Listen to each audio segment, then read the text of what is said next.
రాష్ట్ర వ్యాప్తంగా ఎండలు దంచుకొడుతున్నాయి. ఉష్ణోగ్రతలు పెరగడంతో ప్రజలు రోడ్లపైకి వచ్చేందుకు భయపడుతున్నారు.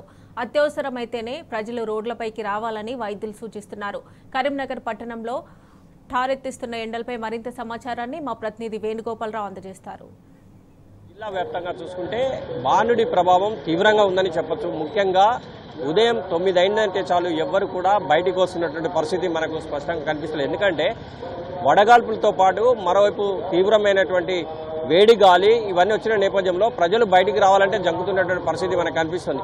ఎప్పుడు ట్రాఫిక్తో రద్దీగా ఉండే ప్రదేశాలన్నీ కూడా కర్ఫ్యూ వాతావరణం కల్పిస్తున్నాయి. ప్రస్తుతం మనం చూసినటువంటి ఇది తెలంగాణ చౌక్లో ఒకప్పుడు అంటే ముఖ్యంగా ఎప్పుడు చూసినా కూడా రద్దీగా ఉండే ఈ ప్రాంతంలో ఎవరు కూడా కనిపించిన నేపథ్యం మనకు కనిపిస్తుంది. అంటే ముఖ్యంగా గత 4-5 రోజుల నుంచి చూసుకుంటే మాత్రం టెంపరేచర్ చాలా బాగా పెరగడం ఒకటైతే గ్రామీణ పట్టణ ప్రాంతాల్లోనైతే చాలా ఇబ్బందులు పడుతున్నటువంటి నేపథ్యం మనకు కనిపిస్తుంది.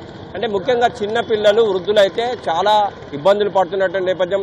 అంటే డాక్టర్లు కూడా చెప్తున్నది ఏంటంటే అత్యవసరం అయితే తప్ప బయటికి రావాలి, లేకుంటే మాత్రం రావద్దు అని చెప్తున్న నేపథ్యం మనకు కనిపిస్తుంది. ఎందుకంటే ఈ తీవ్రమైన వేడి వల్ల వడదెబ్బ తాకిన వెంటనే అంటే మృత్యు వచ్చే అవకాశం ఉంటుంది. కాబట్టి దాన్ని సరైన జాగ్రత్తలు తీసుకోవాలి, తప్పనిసరి అయితేనే బయటికి వెళ్ళాలి. అంటే యాక్చువల్గా చూసుకుంటే ఇటు కరీంనగర్ ఉమ్మడి జిల్లాలో గతంలో చూసుకుంటే ఇటు జగిత్యాల జిల్లాలో గతంలో చూసుకుంటే 36.8% ఉంటే ఈరోజు 46.4% నమోదైంది. ఇటు లాస్ట్ టైం ఇదే పెద్దపల్లి జిల్లా రామగుండం కావచ్చు, గోదావరిఖని ఏరియాలో చూసుకుంటే 36.9 ఉంటే ఈరోజు చూసుకుంటే 46.4. అంటే చాలా తీవ్రమైనటువంటి వేడి పెరిగిందనే చెప్పాలి. ఇంకోవైపు చూసుకుంటే ఇటు కరీంనగర్ విషయానికి వస్తే కూడా 35.9 ఉన్నటువంటి ఉష్ణోగ్రతలు ఈరోజు 46 డిగ్రీలు దాటిందంటే మనం అర్థం చేసుకోవచ్చు ఎంత తీవ్రంగా ఉందో.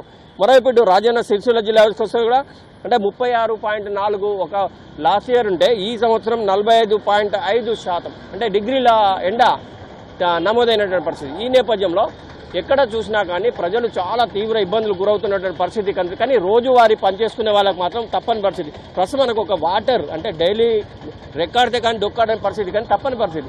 ఎట్లా ఉంది ఎండ? ఎట్లా ఉంది? బాగుంది సార్. పోయిన సంవత్సరానికి ఇప్పటికి ఎట్లా ఉంది? ఇంకా డబుల్ ఉంది సార్. డబుల్ ఉంది. మరి ఇంత కష్టం ఉంది కదా, ఎట్లా అనిపిస్తుంది? ఎండలో ఏం చేస్తుంది మరి? చేయకపోతే బతుకున్నాడు కదా సార్. లేదు ఈసారి బాగుంది సార్. ఎట్లా అనిపిస్తుంది ఎండ ఇట్లా తిరుగుతుంటే ఇదంతా? ఇక కష్టం చేయకపోతే బతకలేం కదా సార్. అంటే ఇప్పుడు యాక్చువల్ గిరాకీ అట్లా ఉందా, తగ్గిందా?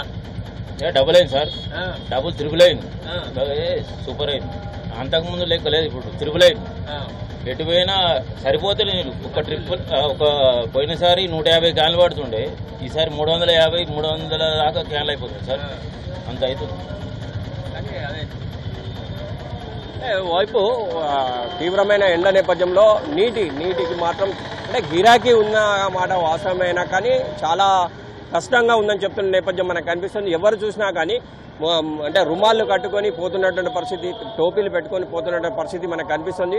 చూడొచ్చు ప్రతి ఒక్కరు కూడా అంటే పాపం అంటే తప్పని పరిస్థితిలో బయటికి రావాల్సిన వాళ్ళు ఇట్లా నెత్తిలో ఇట్లా పెట్టుకోవడం కానీ లేకపోతే వాటర్ బాటిల్ కూడా క్యారీ చేస్తున్నటువంటి పరిస్థితి మనం చూడొచ్చు విజువల్ ద్వారా. అంటే క్షణానికి నోరు ఎండకపోయినటువంటి పరిస్థితి ఉంది తీవ్రమైన ఎండ నేపథ్యంలో. అంటే విత్ వాటర్ బాటిల్ కూడా క్యారీ చేసుకొని పోతున్నటువంటి పరిస్థితి మనకు కనిపిస్తుంది. అంటే ఏదేమైనా కానీ ఉమ్మడి కరీంనగర్ జిల్లాలో ఎక్కడ చూసినా కానీ వాతావరణంలో తేమ శాతం తగ్గడం, వేడి రావడం, దీంతో ప్రజలు బయటికి రావాలంటే జంకుతున్నటువంటి పరిస్థితి. మరోవైపు గ్రామీణ ప్రాంతాల్లో చూసుకుంటే ఉపాధి హామీ కూలీలు అయితే ఉదయాన్నే పనిచేసుకొని వెళ్ళిపోతున్న పరిస్థితి. ఎందుకంటే 9 దాటిందంటే మాత్రం తీవ్రమైనటువంటి వేడి నేపథ్యంలో వడగాల్పు ఇదంతా కూడా భరించలేని పరిస్థితి మనకు కనిపిస్తుంది. ఇంకోవైపు రెక్కాడితే కానీ డొక్కాడని కార్మికులు మాత్రం తప్పనిసరి పరిస్థితి, వారు పనిచేయాల్సిన పరిస్థితి. ఇంకోవైపు చిన్నపిల్లలు వృద్ధులైతే అంటే ఫ్యాన్ గాలి ఉన్నా కానీ కూలర్లు ఉన్నా కానీ ఈ ఉడకపోత వడగాడుపుతోటి వాళ్ళు తీవ్ర అవస్థలు పడుతున్న నేపథ్యం మనకు కనిపిస్తుంది. అంటే మొత్తం మీద గత 5-6 రోజుల నుంచి అయితే ఉమ్మడి కరీంనగర్ జిల్లా వ్యాప్తంగా వడగాల్పులే కాదు తీవ్రమైన వేడి, ఉష్ణోగ్రతలు పెరుగుతున్నాయి. ప్రస్తుతం కరీంనగర్ జిల్లాలో 46 డిగ్రీల పైన ఉష్ణోగ్రత ఉందంటే అర్థం చేసుకోవచ్చు. ఈ నేపథ్యంలో బయటికి రావాలంటేనే కూడా జంకుతున్నటువంటి పరిస్థితి మనకు కనిపిస్తుంది. ఇంకా 4-5 రోజులు కూడా ఇలాగే ఉంటుందని చెప్పి వాతావరణ శాఖ హెచ్చరిస్తున్న నేపథ్యంలో ప్రతి ఒక్కరు కూడా అలర్ట్ ఉండాలని చెప్పి చెప్తున్న నేపథ్యం, డాక్టర్లు కూడా చెప్తున్న నేపథ్యం మనకు కనిపిస్తుంది. ఇది మొత్తం మీద ఉమ్మడి కరీంనగర్ జిల్లాకు సంబంధించినటువంటి తాజా సమాచారం. కెమెరా పర్సన్ సుధాకర్తో వేణుగోపాలరావు, టీ న్యూస్, కరీంనగర్.